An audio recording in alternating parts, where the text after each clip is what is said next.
Uusi Chevrolet Trax on kompaktin kokoinen katumaasturi.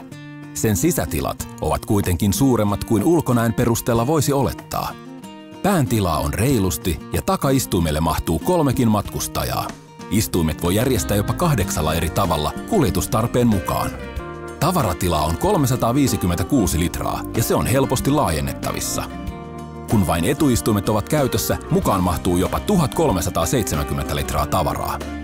Etumatkustajan istuimen selkänoja eteen taitettuna Traxiin voi pakata jopa 2,3 metriä pitkiä esineitä. Lisäksi matkustamossa on paljon lokeroita matkan aikana tärkeille pikkutavaroille.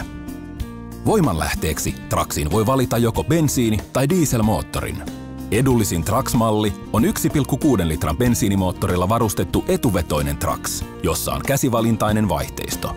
Tässäkin mallissa on kuitenkin runsas vakiovarustus, muun muassa vakionopeuden säädin nopeuden rajoittimella, rengaspaineen valvonta, Bluetooth-ohjauspyörään sijoitetuin käyttökytkimin, tummennetut takalasit ja hopeanväriset kattokaiteet.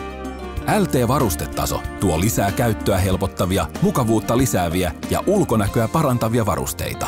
Sellaisia ovat muun muassa 16-tuumaiset kevytmetallivanteet, kuljettajan kyynärnoja, infotainment-näyttö ja MyLink-tietoviihdejärjestelmä. 7-tuuman kosketusnäyttöön voi liittää älypuhelimen ja järjestelmässä on myös peruutuskamera.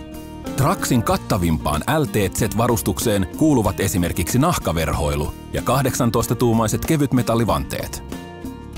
Tehokkaammat moottorivaihtoehdot ovat 1,4 litran bensiiniturbo, jossa on tehoa 140 hevosvoimaa ja vääntöä 200 newtonmetriä, ja 1,7 litran diesel, jonka teho on 130 hevosvoimaa ja väkevä 300 newtonmetrin vääntömomentti on käytettävissä jo pienillä kierroksilla. Näiden voimanlähteiden yhteyteen saa myös automaattivaihteiston ja vetotavaksi voi valita joko etu- tai nelivedon.